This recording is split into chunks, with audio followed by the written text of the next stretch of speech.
बिस्मिल्लाहिर्रहमानिर्रहीम। आज का हमारा टॉपिक है एंग्लो सैक्सन पोएट्स और उनके वर्क्स, जो फेमस वर्क्स हैं। इनफैक्ट मैंने सारे वर्क्स डिस्कस कर दिए हैं, उनमें से जो इम्पोर्टेंट है मैं साथ साथ हाईलाइट करती जाऊंगी।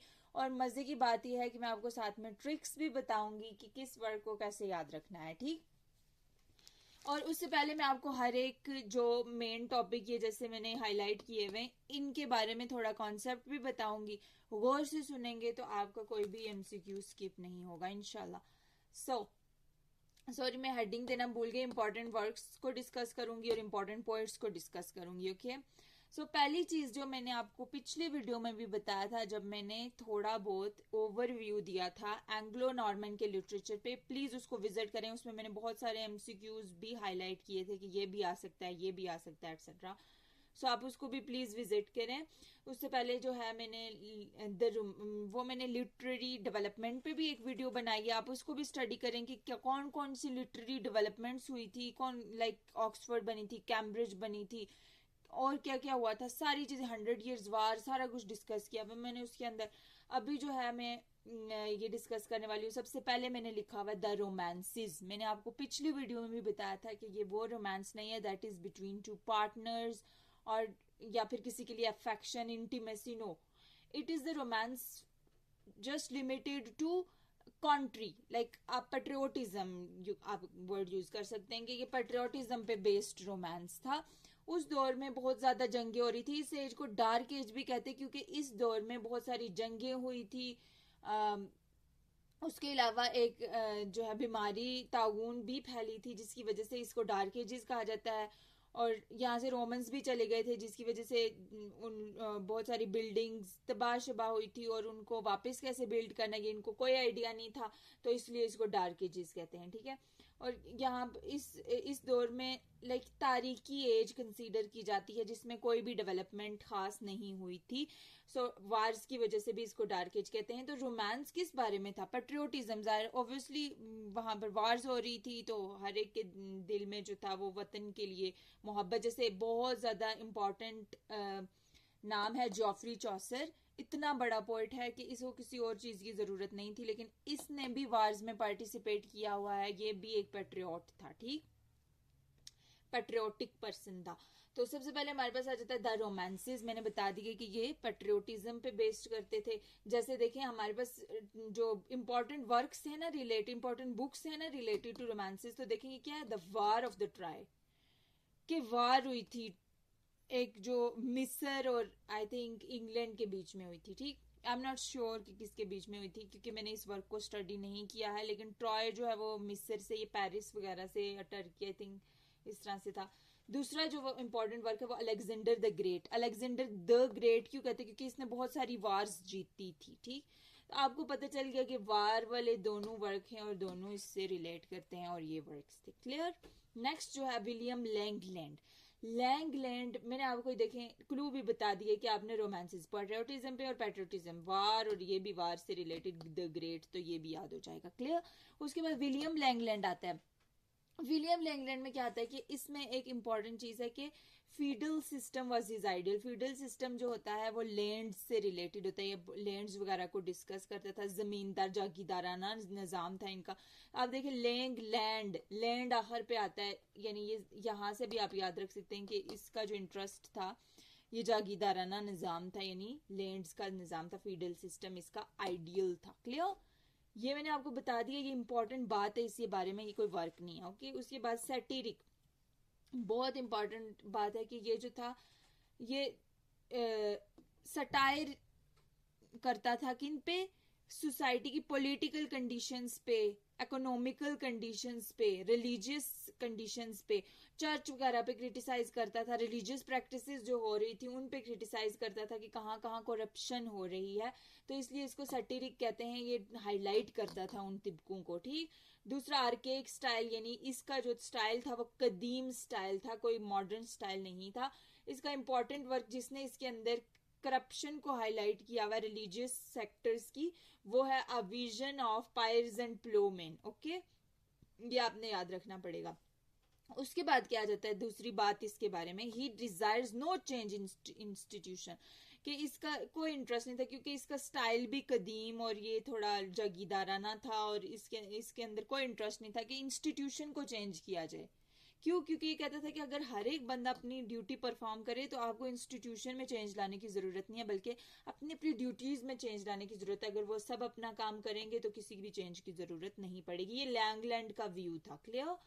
नेक्स्ट है बहुत इंपॉर्टेंट जो है वर्क लेमन्स ने लिखा था, ब्रूट। क्यों इसको इंपॉर्टेंट कहा जाता है? क्योंकि एंग्लो सैक्सन्स के बाद पहला वर्क जो इंग्लिश में लिखा गया था वो ब्रूट था। इंपॉर्टेंट बात क्या बता रही हूँ, क्योंकि आपको पता है एंग्लो सैक्सन्स में ओल्ड इंग्लिश बहुत फेमस थी, लेकिन जो ही एंग्लो नॉर्मन स्टार्ट हुई उन्होंने फ्रेंच को डोमिनेट किया। नो मैटर एजुकेशन में हर जगह फ्रेंच फ्रेंच फ्रेंच। लेकिन उस टाइम पे लेमन्स ने ब्रूट लिख के, जो कि इंग्लिश का वर्क है, दोबारा इंग्लिश को जगा दिया था। क्लियर? दूसरा इसका वर्क है ओल एंड नाइटिंगेल। ओल एंड नाइटिंगेल में इसने जो है वो, ये इसका एक रिलीजियस वर्क है, क्योंकि उस टाइम पे चर्च और किंग को जो है two swords of England consider किया जाता था। ज्यादातर राइटिंग्स में रिलीजन को डिस्कस किया जाता था। तो इसका दूसरा वर्क जो है ओल्ड एंड नाइटिंगेल, इसमें इसने क्या किया हुआ है, डिस्कस किया हुआ है, रिलीजन को डिस्कस किया हुआ है। अब देखिए, अब मैं आपको ये कैसे बताऊं कि ओल्ड एंड नाइटिंगेल आपने कैसे याद रखना है। ब्रूट तो पक्का याद रखना ही रखना है, इसको नहीं भूलना। ओल्ड एंड नाइटिंगेल को कैसे याद रखना है, ले से आप याद रख लें कि ले जो होता है अंडे देना, ये अंडे जो होते हैं, और नाइटिंगेल भी देती है, ओल भी देती है, इस तरह से। ठीक है, कुछ याद रख लें, बस मैं आपको निमोनिक बता रही हूँ। नेक्स्ट जो वर्क है वो एनोनिमस वर्क है। देखिए, आपने 3 एनोनिमस वर्क पढ़े थे एंग्लो सैक्सन्स के अंदर। ठीक है, मैंने आपको हाईलाइट करके बताए थे कि एक था हमारे पास बीवुल्फ, दूसरा था नेक्स्ट जो वर्क है वो एनोनिमस वर्क है। देखिए, आपने 3 एनोनिमस वर्क पढ़े थे एंग्लो सैक्सन्स के अंदर। ठीक है, मैंने आपको हाईलाइट करके बताए थे कि एक था हमारे पास बीवुल्फ, दूसरा था आई थिंक, अच्छा जो भी था अभी मेरे जहन में नहीं आ रहे। तो यहाँ पर जो एक ही एनोनिमस वर्क है वो है कर्सर मुंडी। ठीक है, ये हिस्टोरिकल वर्क था, इसमें हिस्ट्री को डिस्कस किया हुआ था। तो आपने ये भी बहुत इंपॉर्टेंट है, ये याद रखना कि एनोनिमस वर्क जो था वो कर्सर मुंडी था। और कर्सर मुंडी के अंदर ये बहुत इंपॉर्टेंट चीज़ है कि हिस्ट्री पे बेस्ड वर्क था। ठीक है, ये 2 चीज़ें आपने याद रखनी है। ठीक है, उसके बाद अगर जॉफरी चौसर से पहले किसी को, यानी किसी, इसको छोड़ के अगर जो रिनाउंड पोएट था एंग्लो नॉर्मन्स के अंदर, वो कौन था? जोहन गोवर। इसका जो स्टाइल था ना लिखने का स्टाइल, वो नैरेटिव पोएट था, मतलब एक स्टोरी की तरह नरेट करता था ये पोएट्री को। मोरलिस्ट था, यानी अच्छाई बुराई के दरमियान इसने मोस्टली नॉवल लिखे हुए, मॉरल्स बताए हुए। उसके बाद इसकी इम्पोर्टेंट बात की, इसको क्या चीज फेमस बनाती है, तो वो ये है कि इसने कर्सर मुंडी के बाद जो दूसरे वर्क्स लिखे थे उसमें उसने ये प्रूव किया था कि इंग्लिश भी एक लैंग्वेज है जो दूसरी लैंग्वेजेस, हायर लैंग्वेजेस से compete कर सकती है, जैसे फ्रेंच से। ये साइड क्लियर हो गई। उसके बाद अगर बोला जाए कि पहला प्ले जो है कौन सा लिखा गया था इंग्लिश लिटरेचर के अंदर, तो लेट 10th सेंचुरी में पहला पेम क्वेम क्वेरिटीज लिखा गया था। ये मुझे क्वेरिटीज की स्पेलिंग में मैं कंफ्यूज हूँ, आप देख चेक कर लीजिएगा, लेकिन ये बहुत इंपॉर्टेंट बात है ये याद रखने के लिए। ठीक, उसके बाद जो हमारा मेन जो पोएट आता है वो जॉफरी चौसर है। 2 टाइटल्स इसको दिए गए हैं, फादर भी इंग्लिश पोएट्री का, फाउंडर भी इंग्लिश पोएट्री का। क्यों? क्योंकि इसने एक ऐसा वर्क लिखा था जिसकी वजह से इसको आज तक शोहरत हासिल है। वो कौन सा था? Canterbury tale. मैं इसको बाद में भी डिस्कस करूंगी। कैंटरबरी टेल में क्या था? ये एक टेल थी। ठीक है, और टेल में 30 पिलग्रिमेज थे, मतलब हज करने वाले थे, जो कि कहाँ जा रहे थे? जो एक मजार पे जा रहे थे, श्राइन पे जा रहे थे। किसकी? थॉमस बैकेट की। तो ये एक, आप इतना सा क्लू याद रख लें, मैं इस पे सेपरेट वीडियो भी बनाऊंगी इंशाल्लाह। उससे पहले मैं आपको बता दूं कि ये इतना बड़ा पोएट है। 1340 में इसकी बर्थ हुई है, 1400 में इसकी डेथ हुई है। इसके वर्क्स इतने ज्यादा हैं कि इसको 3 पीरियड्स में डिवाइड किया जाता है। मैंने आपको बताया था कि ये ना सिर्फ एक पोएट है बल्कि पेट्रियोटिक पर्सन भी है, इसने जंग भी लड़ी हुई है इंग्लैंड के लिए। उससे पहले मैं आपको बता दूं ये कैदी भी रहा है। ठीक है, और ये रॉयलिस्ट भी था, लाइक इसने कोर्ट्स में भी काम किया हुआ, आई थिंक एलिजाबेथन के किसके दौर में, ये मुझे नहीं कंफर्म, लेकिन इसने लाइक ये एक रॉयलिस्ट था, सिंपल।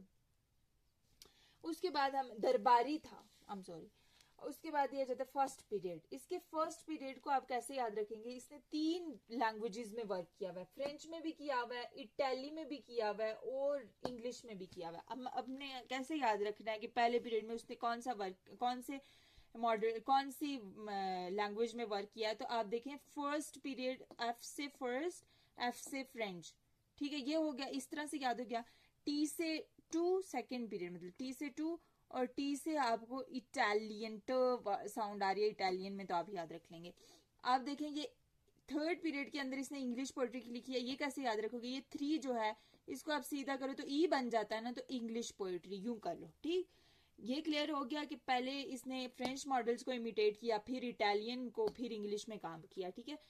अब देखिए इसने पहला वर्क जो लिखा हुआ है ना, इतना फेमस पॉइंट आपने एक बात जरूर याद रखनी कि इसका पहली बुक जो इसने लिखी थी ना, वो एलिजी लिखी हुई है, यानी किसी की मौत पे जो बुक लिखते हैं वो एलिजी, या फिर किसी गम की वजह से जो बुक लिखी जाए। तो यहाँ पर बुक ऑफ द डचेस इसने लिखी हुई है, ये इसकी पहली बुक भी है और इसकी एलिजी भी है, ये बहुत इंपॉर्टेंट है, ये याद रखना। उसके बाद जैसे मैंने आपको बताया कि फ्रेंच में इसने काम किया हुआ है, तो फ्रेंच, तो इसने एक वर्क को ट्रांसलेट किया था। ये देखेंगे वर्ड्स ही इतने अजीब से हैं, ये लैटिन के हैं, तभी हमें समझ नहीं आ रहे। ली रोमन डी ल रोज, ये तो नहीं ना समझ आ रही, लेकिन जब इसने ट्रांसलेट किया इंग्लिश में तो रोमांट ऑफ द रोज, ये तो समझ आ रहा है। तो इसने पहला एक वर्क फ्रेंच से इसमें भी ट्रांसलेट किया था। उसके बाद तीसरा वर्क है कंप्लेंट ऑन टू पिटी, ये भी लिखा हुआ है। फोर्थ वर्ड का एबीसी, देखें एबीसी फर्स्ट स्टेज पे ही बंदा सीखता है ना, तो एबीसी यूं याद रख लें। बुक तो आपने ये पक्का रट्टा माननी है कि पहली बुक लिखी थी रोमांट ऑफ द रोज, आपने ऐसे याद रखना है कि फ्रेंच र साउंड आ रही है, र से रोमांट ऑफ द रोज, ठीक है, क्लियर। उसके बाद सेकंड आ जाता है इटालियन इन्फ्लुएंस पे, बहुत इंपॉर्टेंट है कि इसने इटालियन मॉडल्स को से ये बहुत इन्फ्लुएंस था, जैसे दांते आ जाता है, ठीक है, पेट्रार्क आ जाता है, तो इनसे ये बहुत इन्फ्लुएंस था। तो पहला इसने वर्क लिखा हुआ पार्लियामेंट ऑफ फाउल्स। आपको पता है फाउल्स जो है वो परिंदों से रिलेटेड वर्ड है, तो आपने याद रखना है कि इसके अंदर जो है बहुत सारे परिंदे हैं जो आपस में डायलॉग करते हैं, जिम्बल्ड बर्ड्स जो होते हैं, ठीक है। दूसरे में हमारे पास आ जाता है ट्राइलस एंड क्रिसेडा। ट्रॉय से आप याद रख लेंगे, ट्रॉय आपको मैंने पहले भी बताया यहाँ पर कि वॉर ऑफ द ट्रॉय हुई थी, जिसमें जो मिस्र से रिलेटेड है। यहाँ पर भी आप याद रख लें ट्रॉयलस एंड क्रिसेडा जो है, इसके अंदर एक प्रिंस होता है ट्रॉय, और वो आई थिंक अपनी डैमसेल के बारे में जो है वो लव शो करता है। थर्ड जो आती है स्टोरी ऑफ डिसेल्डा, ये विमेन के बारे में कोई स्टोरी है। फोर्थ जो आती है हाउस ऑफ फेम है, ये भी आपने याद रखना है, ठीक है। आपको मैंने बता दी ये वर्क्स कैसे याद रखने हैं, ये भी मैं बताती हूँ कैसे याद रखने हैं, तो बाकी जो बचेंगे वो सेकंड पीरियड में लाई करेंगे, इस तरह से आपने याद रखना है। थर्ड पीरियड में आपको बता, थर्ड पीरियड इसका पीक पे गया था, जिसकी वजह से ही इसको father and founder of English poetry कहते हैं। क्यों? तीन चार जो इसने काम किए थे, तीनों चारों जो हैं वो लेजेंड्स वाले काम किए थे, हीरो वाले काम किए थे। देखिए कैंटरबरी टेल जो है वो एक हीरो ही लिख सकता है ना, तो यूं याद रख लें कि इसने हीरोइक कॉपलेट को भी इंट्रोड्यूस करवाया था इस पीरियड के अंदर, ठीक है, use of heroic couplet. Third period है ही हीरो वाले काम इसने किए हुए, हीरोइक कॉपलेट किया हुआ। कैंटरबरी टेल देखो कितना बड़ा वर्क है, लैंडमार्क वर्क है। लेजेंड ऑफ गुड वुमेन, देखिए लेजेंड हीरो ही होते हैं ना, हीरो और लेजेंड ऑफ गुड वुमेन यूं याद रख लें, और इंग्लिश पोएट्री। ये था हमारा आज का लेक्चर, होप से ही आपको पसंद आया होगा। इसके बाद इंशाल्लाह हम कैंटरबरी टेल को डिस्कस करेंगे या फिर रेनेसां को डिस्कस करेंगे।